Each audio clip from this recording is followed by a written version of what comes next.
Yesaya 44 ayat 9 sampai 20 dengan judul perikop kebodohan pemujaan patung. Amin. Sebelum saya bersaksi membacakan firman Tuhan, saya ingin menyapa terlebih dahulu kepada ketiga pribadi ilahi yang esa. Shalom Elohim, salam hormat dan salam kasih kepada Roh Bapa Surgawi, Bapa Yahweh, Sang Pemegang Waktu, yang berdiam dalam diri Bapa Eman Lahagu, Roh Alfa dan Omega, Tuhan Yesus Kristus, Sang Hakim yang adil, yang sudah datang kedua kalinya, yakni Bapa Aditya Nugrahanto, Roh Kudus dan Roh Kebenaran, mempelainya yang terekselen, Inkarnasi Yohanes Pembaptis, Ratu Esther, Ratu Adil, Malaikat Wahyu 10, dan Perempuan Wahyu 12, yakni Ibu Fei Hamdani. Haleluya. Demikianlah firman Tuhan. Kebodohan pemujaan patung. Orang-orang yang membentuk patung semuanya adalah kesia-siaan, dan barang-barang kesayangan mereka itu tidaklah memberi faedah. Penyembah-penyembah patung itu tidaklah melihat dan tidaklah mengetahui apa-apa. Oleh karena itu, mereka akan mendapat malu. Siapakah yang membentuk Allah dan menuang patung yang tidak memberi faedah? Sesungguhnya, semua pengikutnya akan mendapat malu, dan tukang-tukangnya adalah manusia belaka. Biarlah mereka semua berkumpul dan bangkit berdiri. Mereka akan gentar dan mendapat malu bersama-sama. Tukang besi membuatnya dalam bara api dan menempanya dengan palu. Ia mengerjakannya dengan segala tenaga yang ada di tangannya. Bahkan ia menahan lapar sehingga habislah tenaganya, dan ia tidak minum air sehingga ia letih lesu. Tukang kayu merentangkan tali pengukur dan membuat bagan sebuah patung dengan kapur merah. Ia mengerjakannya dengan pahat dan menggarisinya dengan jangka. Lalu ia memberi bentuk seorang laki-laki kepadanya, dan selanjutnya ditempatkan dalam kuil.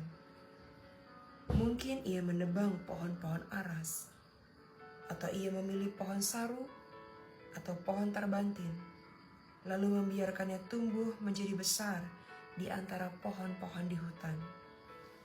Atau ia menanam pohon salam, lalu hujan membuatnya besar, dan kayunya menjadi kayu api bagi manusia yang memakainya untuk memanaskan diri. Lagi pula ia menyalakannya untuk membakar roti, tetapi juga ia membuatnya menjadi Allah, lalu menyembah kepadanya. Ia mengerjakannya menjadi patung, lalu sujud kepadanya. Setengahnya dibakarnya dalam api, dan di atasnya dipanggangnya daging. Lalu ia memakan daging yang dipanggang itu sampai kenyang. Ia memanaskan diri sambil berkata, aku sudah menjadi panas. Aku telah merasakan kepanasan api. Dan sisa kayu itu dikerjakannya menjadi Allah, menjadi patung sembahannya. Ia sujud kepadanya, ia menyembah dan berdoa kepadanya. Katanya, tolonglah aku, sebab engkaulah Allahku.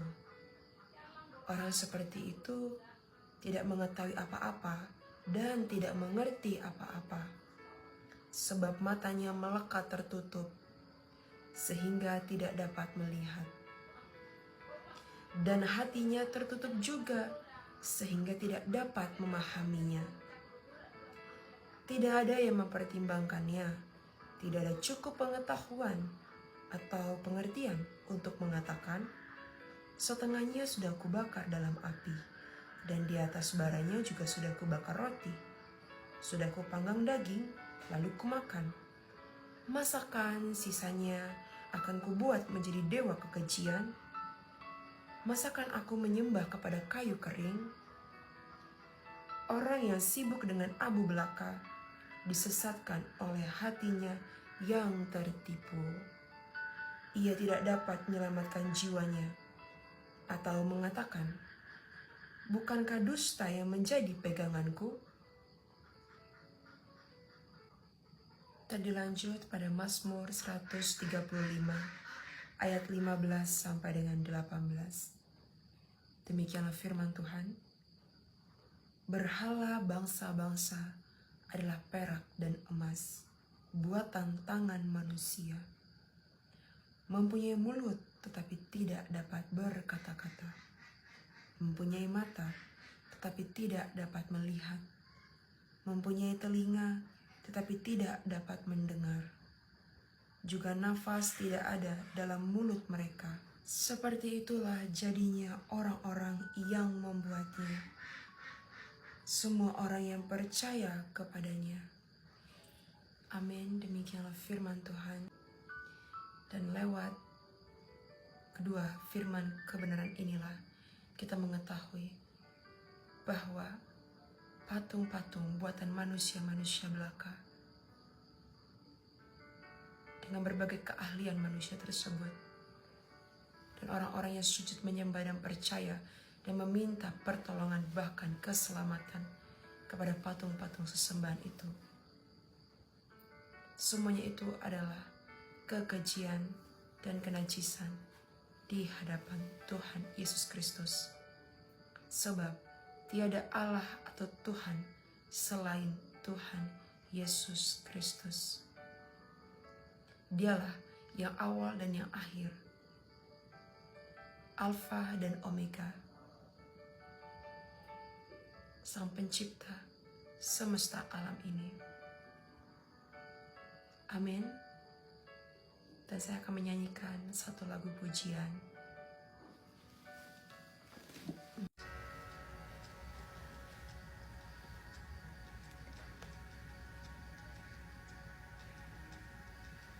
Who am I that the highest King would welcome me? I was lost but He broke me in all His love for me. All His love for me. Who the Son sets free, all is free indeed. I'm a child of God, yes I am. Free at last He has ransomed me, His grace runs deep.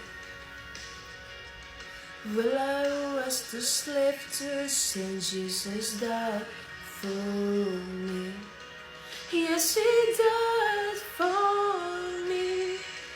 Who the Son sets free, all is free indeed. I'm a child of God, yes I am. In my Father's house, there's a place for me. I'm a child of God, yes I am. I'm a chosen, not forsaken. I am who you say I am. You are for me, none against me. I am who you say I am. I'm not chosen, not forsaken. I am who you say I am. You are for me, not against me. I am who you say I am. I am who you say I am. Who the Son sets free, all is free indeed. I'm a child of God, yes I am. In my Father's house, there's a place for me. I'm a child of God. Yes, I am. In my Father's house, there's a place for me. I'm a child of God. Yes, I